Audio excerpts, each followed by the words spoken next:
You know, I was trying not to quit this job.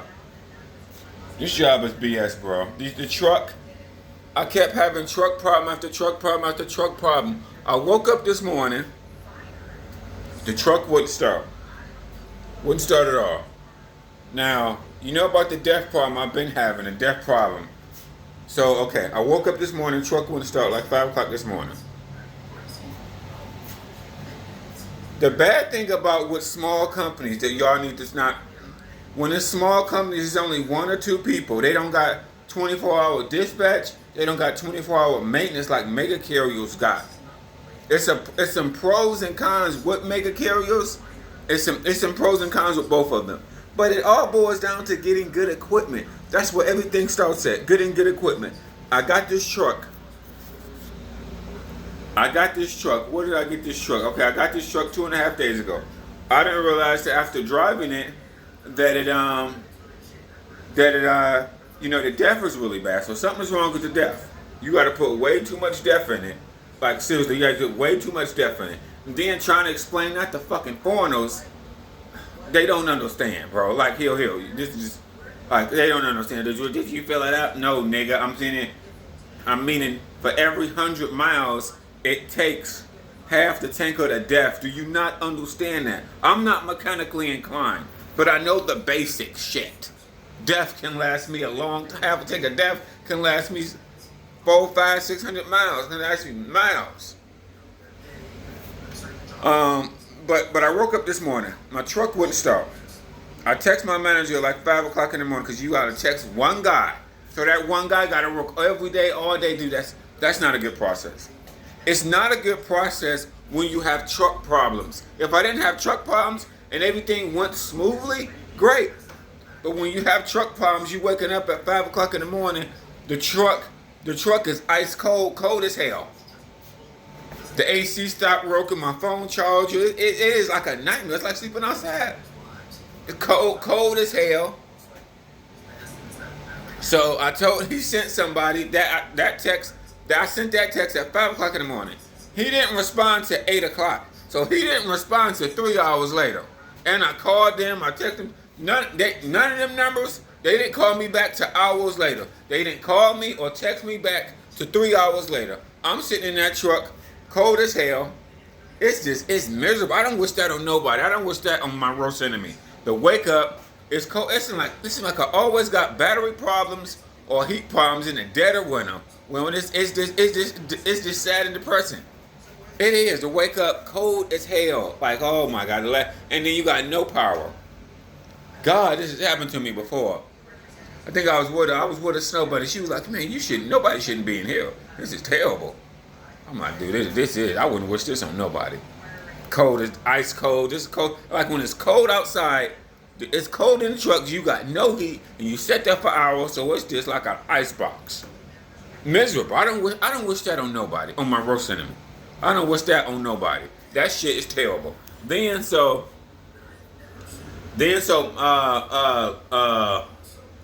what is it? So Love's finally came. Love's didn't come to like 5 o'clock. Love's was right fucking across the street, bro. Right across the street. Love still didn't come to like hours and hours later. They was right across the street from me. They didn't come to hours later. They came, gave me a jump. Now this is really gonna get y'all fucked. They gave me a jump, told me not to cut it off. Okay, I'm like, okay. I told them the only thing about it, every truck I've been in got an automatic system. Meaning it may take 5 minutes, 10 minutes. If you're not on the gas, it will cut off. It will start that countdown. I think this truck is like 15 minutes. In 15 minutes, it automatically cuts off. But I didn't cut it off. I knew what he's saying. When you get a jump, you got to start driving. So I started driving. Dude, about an hour down the road, I ain't even made it to Columbus yet. The truck cuts off. It goes dead. I'm driving down the highway, and the steering wheel just get heavy as hell. Like, oh my God. It cuts off right while I'm driving. Right while you going down the street. Right while I'm going down the interstate. Bam. Deadlock. That steering wheel was heavy as hell. Like, oh, I can barely move this steering wheel. Once it cuts off on you, the power steering goes and everything goes. Oh God. Huh. Oh God. I text my manager, call my manager. They ain't respond. Once again, another people that ain't responding. See, pause for a minute. Mega carriers has an advantage because they got resources. Okay, they got somebody to deal with maintenance 24 hours. All they do is all the maintenance. So if that's all you do for 300 trucks for the maintenance, you're probably very knowledgeable and you know your job. You're not dealing with dispatching. You're not dealing with all these other shit. So that's a pro to me. When you are a specialist versus a generalist, generalist means you do everything. You're doing this. You're booking loads. You're hit with everything, bro. It's some pros and cons with both of them. I'm not saying the mega kills are all right. They're not. So I left that fucking truck. I called him. I was about 50 miles away from Columbus. I got me an Uber and I got out of that motherfucker. The truck caught off on me twice driving down the road. The first time I got it to start back up. Driving down the road. This is after I got my jump. This is an hour later. So an hour later after I got my jump, I'm driving down the road, cuts off.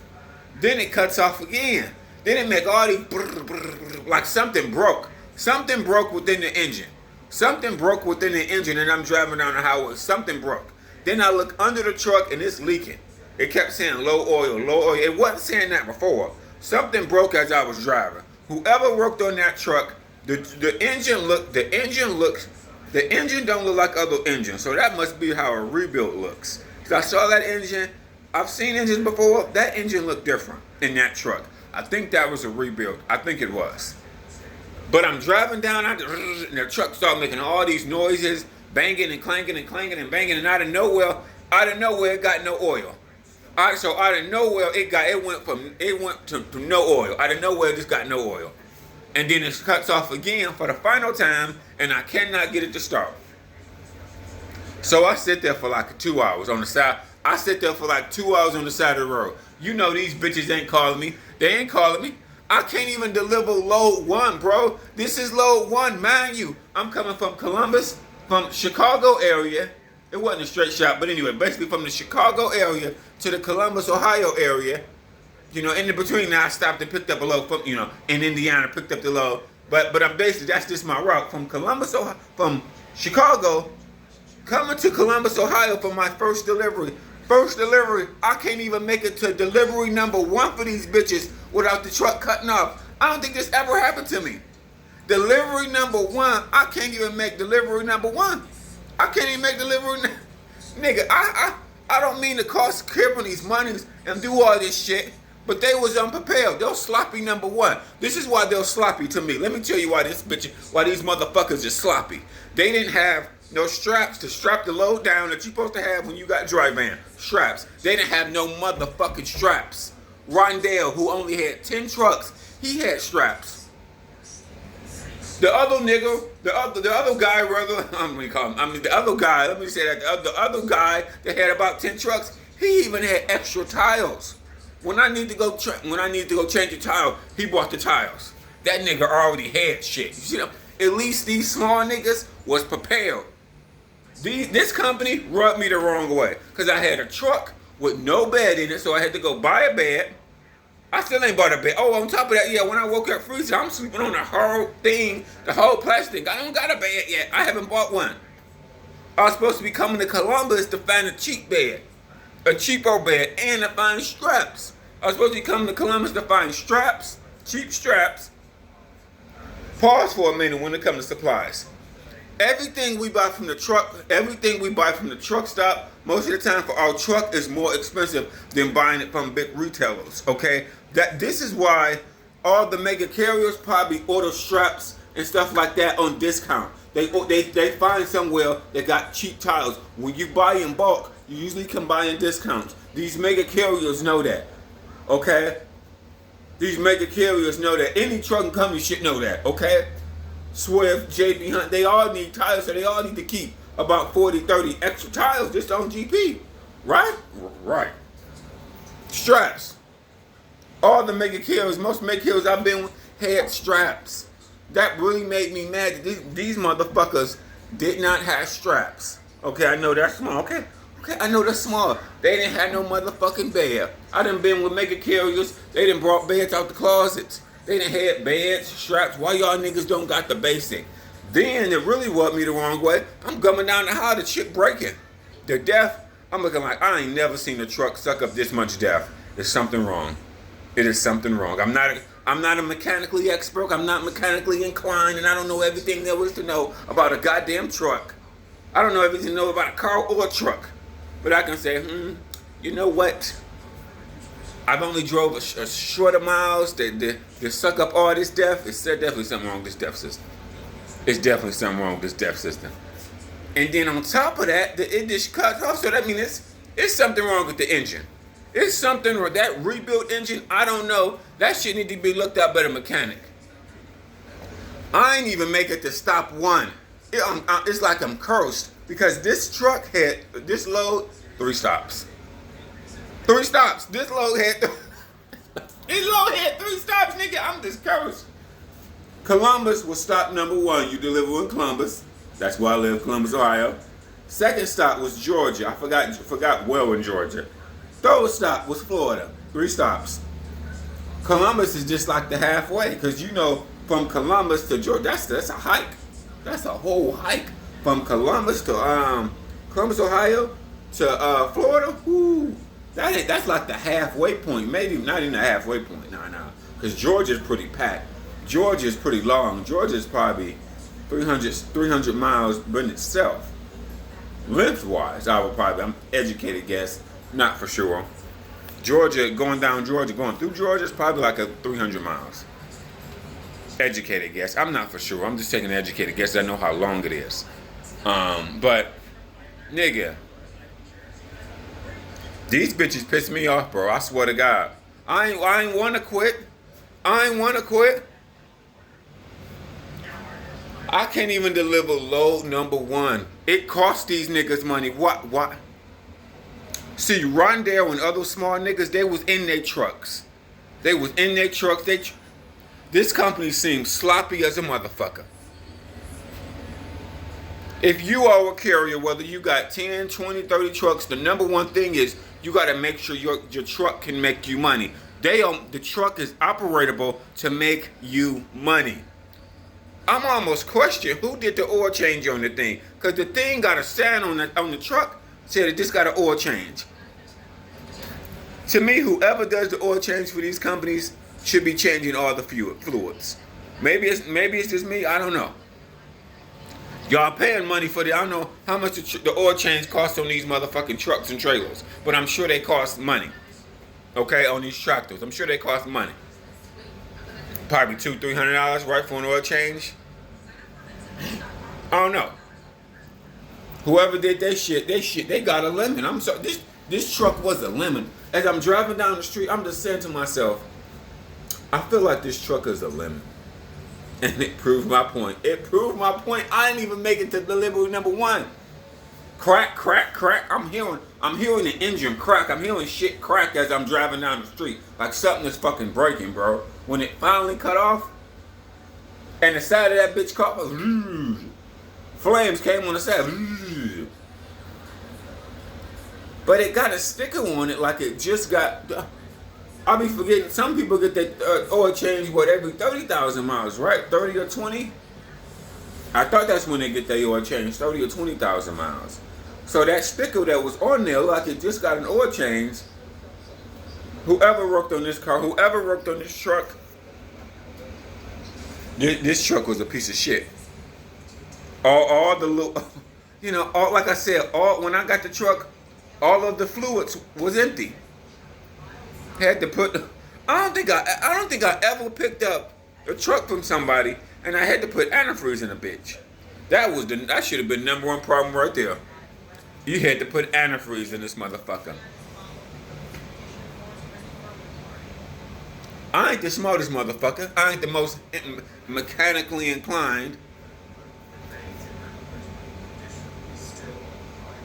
I mean, to me as a carrier, you want your drivers to make you money. If they can't even deliver load number 1, you're far from making the money it costs you to hire this driver, regardless who it is. Whether it's Swift, Prime, JB Hunt, Small carrier, it costs money to hire a driver.